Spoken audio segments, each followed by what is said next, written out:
자, 안녕하세요. 반갑습니다. 실시간 연결 그대에게 이정렬입니다. 자, 우리 모의기자를 진행을 하고 있는데, 무료방에 오시면은 종목들도 안내드리고, 다양한 정보들, 시장을 이기는 게 굉장히 좀 어렵지만, 나름대로 좀 노력을 하고 있습니다. 종목들 안내드리는 것들이 모든 종목들의 수익이 날 수는 없으니까, 너그러운 마음으로 참고만 해주시면서 입장해주시고, 도움이 되셨으면 좋겠다는 마음으로 안내드리고 있는 것들이니까, 이쁘게 봐주셨으면 좋겠습니다. 자, 두산 바켓, 오랜만에 커버를 좀 해드립니다.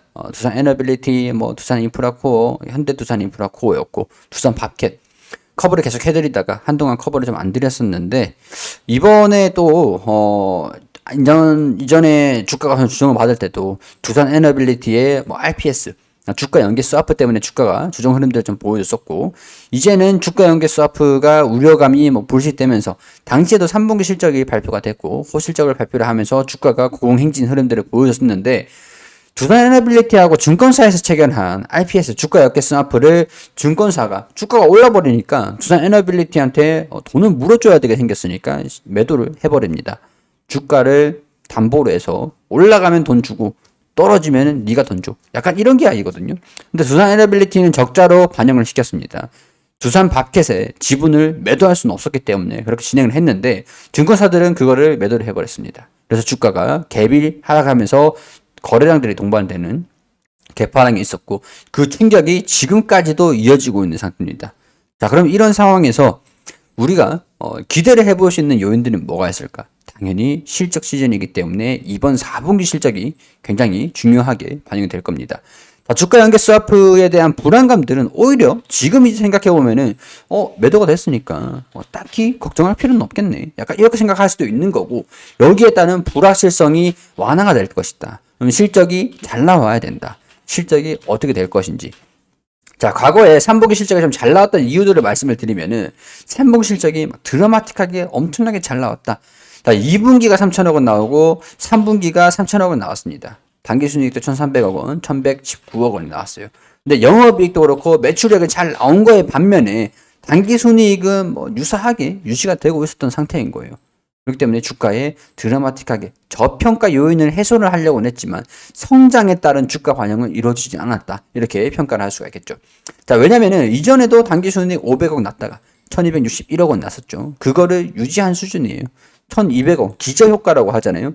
전 분기 대비해서는 영업이익, 당기순이익이 좀 떨어졌고, 그 또 전 분기 대비해서는 당기순이익이 증가가 됐고, 또 이제 전 분기 대비해서 당기순이익이 줄어들고, 이걸 기저효과라고 하는데, 평균적인 당기순이익이 상승을 한 거는 맞으나 영업이익, 매출과 영업이익이 증가된 것 대비해서는 당기순이익의 증가세가 그렇게 가시적으로 크진 않았다. 약간 이런 거에서 주주들이 조금 아깝다라고 얘기를 하는 부분들이 아닐까, 그런 생각들이 좀 듭니다. 자, 올 이제 4분기 영업이익 추정치는 2,600억 원입니다.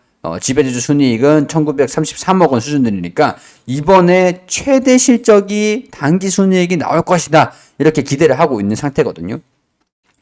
자, 여기 보면 바로 이해가 되겠죠. 1,261억 원 영업이익이 나온 적도 있었지만 이번에 1분기 1,005억 원, 그리고 1,383억 원, 1,383억 원, 1,300대는 나왔어요. 그리고 1,119억 정도가 나왔다가 누적해서 되어 있는 영업이익, 당기순이익은 3,500억 원 수준입니다. 자, 여기에서 이번에 4분기에 1,933억 원.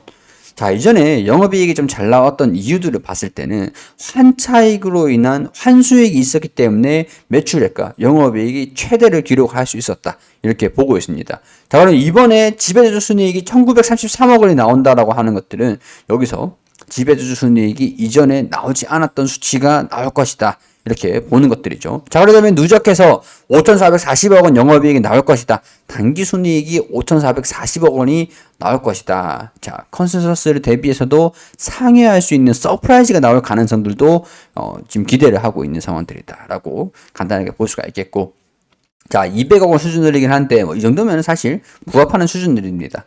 자, 그러면은 매출액이 지금까지 8조가 나온 적이 없어요. 3조, 4조, 5조. 8조가 나온 적이 없습니다. 8조 4천억이라는 이 액수가, 매출액이 나온 적이 없습니다. 영업이익도 3천, 4천, 그리고 3천, 5천, 6천 살짝 유사하게 정도까지는 나왔는데 1조가 영업이익이 나온 적이 없습니다. 자, 이는 얘기를 하는 바는 영업이익이 1조가 나는 거는 사상 최초다. 최초다. 자, 그런 다음에 당기순이익을 봤을 때 5,400억 원. 자, 지금까지 2,000, 2,000, 2,000, 2,000, 3,000, 살짝 4,000, 5,000. 자, 이런 식으로 당기순이익도 증가가 될 거다. 이렇게 보고 있는 겁니다. 자, 물론 이제 테마적인 부분으로 우크라이나 재건 수혜, 뭐 그런 것들도 기대감들이 있는 상태이기도 하지만, 그렇지만, 환율도 달러가 많이 떨어졌는데, 과연 이 4분기에 대한 영업이익이 이 정도로 나와줄 수 있을까라는 의구심은 있을 수밖에 없겠죠. 그렇기 때문에 지금 주가가 조정을 받고 있다라고 명확하게 그렇게 정리를 할 수 있을 것 같고요. 자, 그러면은 5,280억 원. 우리가 서프라이즈를 기대를 하는 건 아닌데 시장의 컨센서스에 부합하는 정도의 실적은 나와줄 것이다 라고 가정을 해서 주가를 보자고요. 자, 그러면은 우리가 EPS 지배주주 순이익 나누기 주식수 하면은 1주당 순이익이 나오잖아요. 자, 그거를 5,269원으로 보고 있는 겁니다. 35,300원에 5,269원을 대입을 해보면 불과 6배 수준밖에 되지가 않는 거죠. 주가는 저평가다. 이렇게 평가를 할 수 있겠습니다. 자, 우리 향후에 영업이익이 계속 증가될 것으로 보고 있으니까 조금 느리지만 거북이처럼 천천히 성장은 하겠지만은 지금 주가가 싸기 때문에 주가가 한 번 더 반영되는 것들을 기다려보자. 그게 언제냐? 4분기 실적을 발표를 서프라이즈를 해준다라고 한다면. 자, 사상 첫 1조 원 달성이 유망하다. 이런 상태에서 주가는 여전히 싸다. 자, 그리고 나서 리포트가 하나 나왔습니다. 이 리포트가 1월 13일에 1조 원을 버는 회사다. 이렇게 변한 거는 환율뿐이다. 이렇게 리포트가 나왔습니다. 자, 매수 유지, 의견은 매수 유지를 했어요. 현재 주가가 35,150원. 불과 얼마 차이가 나지 않습니다. 자, 목표 주가는 45,000원으로 하고 있네요. 자, 그럼 45,000원으로 5,269원을 계산해 보자고요. 45,000원 수준에서 5,269원 대입을 해보면 8배 수준. 통상적으로 8배에서 움직이긴 했어요. 지금 주가도 9배 수준이잖아요. 지금 주가도 9배 수준이니까 통상적인 밸류에이션이 딱 45,000원 부근들 되면은 적절하지 않을까 이렇게 보고 있는 겁니다. 자, 지금 우리가 9배 수준의 주가 움직이고 있으니까 이 영업이익을 발표를 하면은 P가 더 내려오고 적정 주가가 9배 수준이니까 목표 주가가 나왔죠. 9배까지 45,000원. 4분기 여전한 수요로 환율 효과가 제외된다라고 무난한 실적이 기대가 된다. 외형 확장이 개선되고 영업이익이 1조 원 달성이 유력하다. 목표 주가를 45,000원으로 저평가 구간으로 유지를 한다. 4분기 매출액은 17.2억 달러, 영업이익은 1.9억 달러. 그러니까 원화로 2,392억 원을 예상을 한다. 자, 원달러 환율 효과. 여기 쭉쭉쭉 평균 대비 뭐 얼마 정도 하락을 했는데 뭐 이 정도는 컨센서스 예상치에 부합하는 수준이라고 추정을 할 수 있을 것 같아. 이렇게 나와 있고 공급망 적재 해소, 북미 리쇼어링 투자에 따른 수요 증가 이런 것들이 산업 차량 그리고 북미 쪽에 성장하는 것들 좀 영향을 좀 받았을 것이다.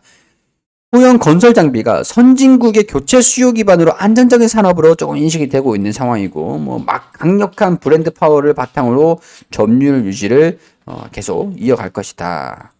자, 이제 신흥 시장을 개척을 하고 산업 차량도 인수를 하고 미국 공장 확장 이런 것들을 외형 확장 전략을 펼치고 있기 때문에 1조 원 달성이 유력해 보인다. 코로나로 팬데믹에 따른 수요 확대, 판가 증가, 그리고 외형 확장 이런 영향으로 따라서 마케팅 비용 증가로 이익은 조금 좀 떨어지겠지만 그래도 이 정도는 과거에 유례 없는 높은 수준이다.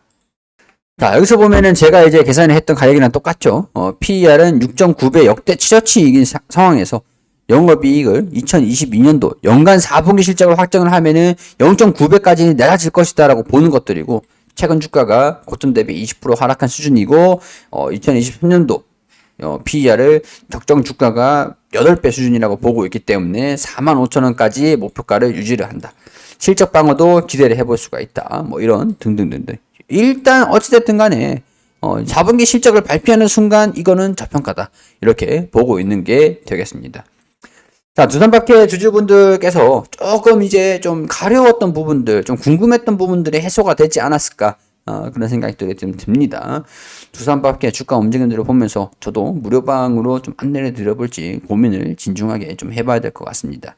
수급이 조금만 더 개선이 되는 모습들을 보여준다거나 아니면 좀 째려보고 있다가 실적이 좀 잘 나온다라고 하면은 바로바로 정보를 공유를 해드릴 수 있도록 하겠습니다. 무료방 안에서. 자, 이번 영상 도움이 되셨기를 바라고요. 도움이 되셨다면 구독과 좋아요 부탁드리도록 하고 궁금하신 질문 있으시면 댓글로 남겨주세요. 저는 여기서 인사드리겠습니다.